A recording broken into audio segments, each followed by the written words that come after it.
Kris, what did you see from Indiana's defense that allowed you to get so open tonight? I think they were switching a lot more than they have been against us. So just confusing them with movement off the ball, I think really got me a couple of open looks early.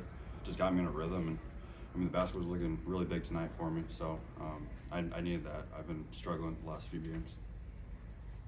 For Kris or Filip, 4 players in double figures tonight, plus 50 from the field and from 3. Obviously, shooting has been a problem on the road this year, but what felt so good offensively tonight? I think it was just our ball movement. We were getting easy baskets early, just cutting. Something that we haven't been doing well on the road was our motion offense, just not moving correctly. Just too much standing. I think we're moving a lot better tonight, and you saw that we're getting open looks to the basket. Just got us in a really good rhythm early. For both of you, just what has stood out to you in terms of Tony Perkins' development? How have you kind of seen him just grow over the time that he's been at Iowa?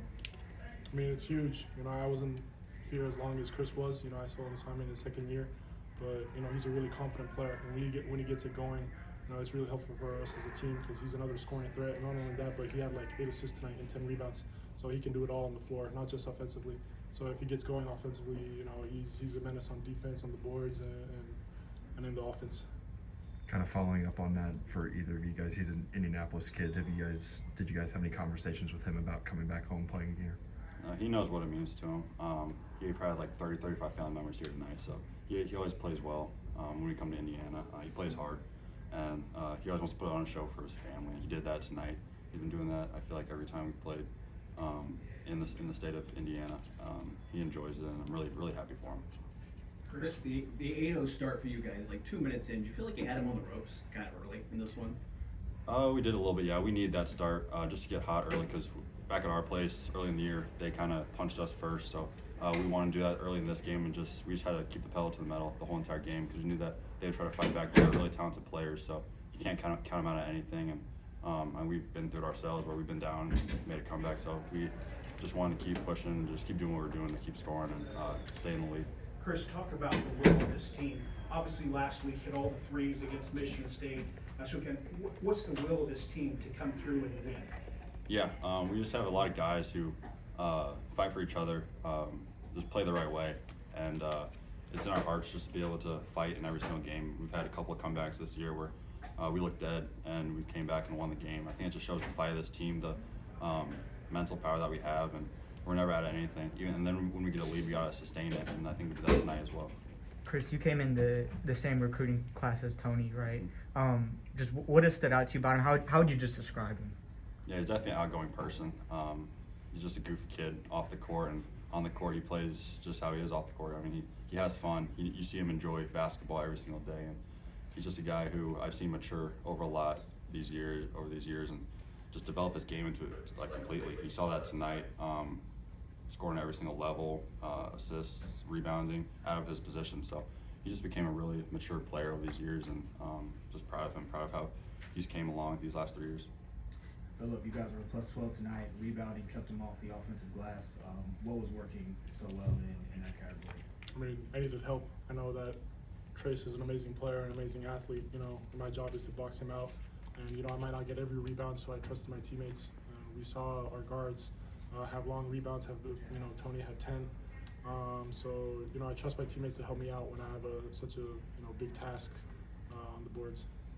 Kris, where do you guys feel you are heading into the Big Ten tournament? Yeah, I feel like we're really hitting our stride. I feel like we're just kept the momentum going off of Michigan State, and about this time last year we were doing the same thing, winning the big games that we need on the road. So I think just adjusting to playing on the road, because that's what we're going to have to do in March. That's big for us. We really want to get this win just for that.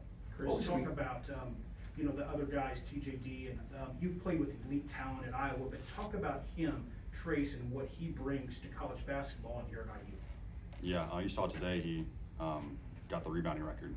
So I mean, he's just a player. I feel like that's going to be in IU history. He's a tough guard at all 3 levels, just because of how athletic he is, how quick he is. His second jump is probably one of the best I've ever seen. So he's a really good player. Just a tough guard that we really focus on this whole week, just focusing how to guard him, how to contain him.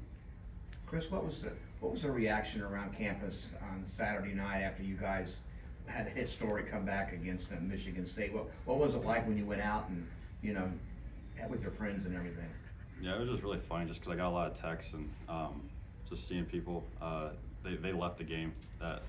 So they said they left the game, went to go get something to eat after the game, or were in their car and their parents called them, said that we came back and like asked if they left or not, and then like called them an idiot. One of my friends, the parents called him an idiot because they left the game. I think it was like right at the 2 minutes, right when we started coming back. So no, it's just disbelief. I feel like, but a lot of people are proud of us, just proud of the fight that we've showed all year, and it just showed in that game as well.